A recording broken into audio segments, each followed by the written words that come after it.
Glory to God. Hallelujah.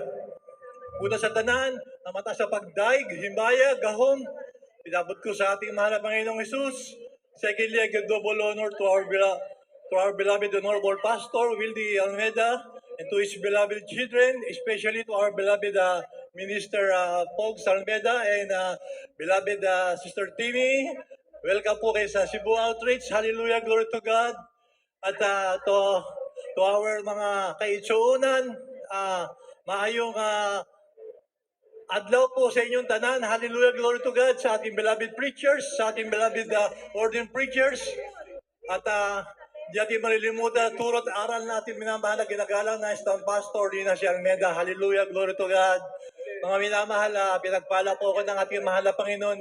Nakaabot po ako dito sa ating Central Outreach dito sa Cebu. Galing po ako ng Negros Island, glory to God. At in behalf of the Negros Island Outreaches, bumabati po kami ng 32 years church anniversary dito po sa ating Central Church sa Cebu. Hallelujah, glory to God. 32 years of signs, wonders, and miracles. Hallelujah. Through the preaching and fasting of our beloved Honorable Pastor, Wildy Estrada Almeida, and beloved San Pastor Lina si Almeida. Hallelujah, glory to God, hallelujah. At pinapasalamat ako sa ating mahal na Panginoon, glory to God. Bagamat hindi man po kami karapat-dapat, ay ako'y nagagamit po sa dako ng Negros. Dati po ako nasa main church po, pero kayo kami ngayon po yung ginagamit sa dako ng Negros. Talagang pinagpala po mga minamahal ang ating mga gawain doon sa dako ng Negros, glory to God. Kaya pinapasalamat ako yan sa ating mahal na Panginoon. Sa mga kapatiran na hindi pa po nakakilala sa akin, lalo sa mga baguhan, alam niyo po mga minamahal, nakilala ko ang ating mahal na Panginoon way back 1987 sa dako ng Manila. Bago ko po na kilala ang ating mahal na Panginoon sa dako ng Manila, talagang gubot kayo yung buhay ko. Magulo yung buhay ko nung araw dahil I lost my family for 2 years dahil sa aking bisyo. Dinala ko yung aking pamilya dahil ang aking pamilya ay taga Negros, ako ay taga Manila. Dinala ko dito sa Negros ang aking pamilya dahil sa aking mga bisyo. Talagang marami akong bisyo sa una, mga minamahal. Gabi-gabi, andyan ako hindi ka lugod-lugod sa ating mahal na Panginoon. Sa mga beer house na yan, sa mga talagang club na yan. Gabi-gabi, alak talaga. Alak, drugs, babae, talagang walang pagbabago sa buhay. Kahit doon sa ating kinag-star reliyon, every Sunday, maadto ko ron. Pupunta ko ron minamahal. Sige lang ako ampo. Sige ako panalangin. Lumuluhod ako. Pupunta ako sa altar. Pero walang pagbabago. Nothing happened to my life talaga. Wala talagang pagbabago mga minamahal. Pero alam niyo minamahal, nung nakilala ko ang ating mahal na Panginoon sa gawain ito, tunay po mga minamahal, pinagpala ko ng ating mahal na Panginoon. Hallelujah! Glory to God! Talaga nga binako ko ng ating mahal na Panginoon. Hallelujah! At alam niyo minamahal, ako po talagang isang drug addict. Hindi ako basta-basta drug addict, talagang professional drug addict ako mga minamahal. Talagang yung tinatawag na shabu ay small time lang po sa amin yan dahil alam nyo minamahal, I work for a drug company just like Mercury Drug. I worked for that company for 3 years.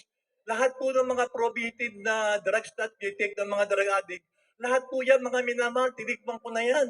Talagang yung mga ginagamit na cup syrup na yan, yung mga capsule lang yan, yung mga tableta yan, pati yung ginagamit ng mga mental patient, tinikman ko na lahat yan mga minamahal. After 3 years, nawalan ako ng trabaho. Akala ko magbabago na yung buhay ko dahil wala na akong trabaho eh. Alam niyo mga minamahal, naging grabe pa po yung bisyo ko. Ang ginagamit ko yung ginagamit na sa Amerika, yung nag-injection sa katawan. Grabe po talaga yan. Kailangan lahat ng parte ng katawan mo, sa ugat ng katawan mo, i-injection mo yan. Talaga napakahirap mga minamahal. Kailangan 3 times, 4 times talagang mag-injection ka para maano ko yung bisyo ko talaga kung di ka magte-take niya parang yung katawan mo talaga nagchi-chill talaga nanginginig talaga kaya napakahirap. Alam niyo mga minamahal, sumama ako sa mga hold-upper, sa mga mandurukot na yan, talagang para maano ko lang yung bisyo ko. Grabe po talaga. Pero salamat sa ating mahal na Panginoon, sa panalangin ng ating parents in the Lord, talagang nakilala ko mahal na Panginoon sa gawain ito. Alam niyo ninaman, talagang binago ko ng ating mahal na Panginoon. Hallelujah! Glory to God! Hallelujah! Hallelujah! At alam niyo mga minamahal, nung nakilala ko mahal na Panginoon, dahil nung kinuha ko yung family ko from Negros going to Manila, I'm working as a waiter. sa isang malaking hotel and restaurant sa Manila. Alam niyo, minamahal, kung magkano lang ang sweldo ng waiter. 4 po yung anak ko, lahat po yan nag-aaral. Tapos nangungupa kami ng bahay sa Manila, lahat binabayaran. Pero sa kabila ng kahirapan, sa kabila ng pagsubok sa amin, talagang patuloy, padayon kami ng paglilingkod sa ating mahal na Panginoon. Hallelujah, glory to God. Ngayon po mga minamahal, pinagpala kami ng ating mahal na Panginoon. Hallelujah, glory to God. Alam niyo mga minamahal, nung mag-aral yung anak ko, 4 po nag-aral yan. Talagang nangutana ako. Nagtanong ako sa ating mahal na Panginoon, mahal Panginoon, paano to mag-aaral yung anak ko? Talagang 4 po yan, magkakalis yan. Alam niyo ang ginawa ng ating mahal na Panginoon? Binigyan ng wisdom ng ating mahal na Panginoon ng mga anak ko. Lahat po yan ginawang scholar sa mga iba-ibang universidad sa Manila. Glory to God. Talagang pinagpala sila ng ating mahal na Panginoon. Lahat sila nakatapos. Naging professional po sila lahat ngayon. May mga kanya-kanya po sila trabaho. Talagang pinagpala sila ng ating mahal na Panginoon. Noong araw, mga minamahal, wala kaming bahay. Nangungupahan lang kami sa dako ng Maynila. Dahil alam niyo sa Maynila, pag uupa ng malaking bahay, malaki din ang babayaran nyo. Yung bahay namin, umuulan tumutulo sa loob. Tumutulo talaga sa bahay namin dahil talagang maliit lang yung upahan namin. Pero patuloy kami naglilingkod sa ating mahal na Panginoon. Glory to God. Ngayon, pinagpala ko ng malaking bahay po sa dako ng Maynila, sa dako ng Imus, Cavite. Glory to God. Hallelujah. Napakalaking bahay po yan. Dalawang po yan, dalawang unit na 2-story yan. Grabe po talaga, ang laki ng bahay na yan. Walang tao doon, yung lang pong caretaker lang ang tao na doon dahil dito kami nag-stay sa Valle Hermoso, sa Negros Oriental. Binigyan din po ako ng bahay diyan. Dati po wala kaming, nangungupahan lang kami ngayon, meron kami pinauupahan. Condo unit pa po sa dako po ng Ayala, sa dako ng Manila. Talagang grabe po talaga ang pagpapala ng ating mahal na Panginoon. Hallelujah. Talagang nung araw po talaga wala kaming sasakyan. Yung ating gawain nung araw malayo pa.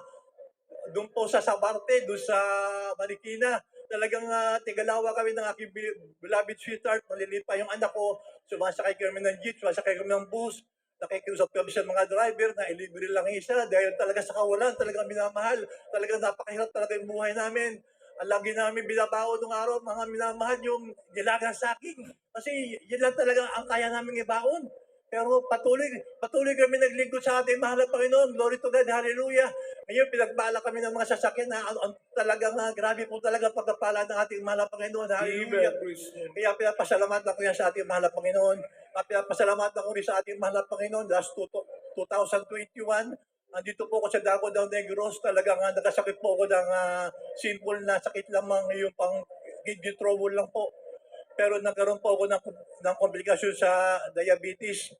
Yung normal blood sugar lang po ng tao is 50-60 lang. Ako po, inabot po ako ng 350. Talagang 3 months po akong bedridden, hindi ako makakain. Talagang yung kinakain ko, biniblend na lang talaga, ininom ko na lang.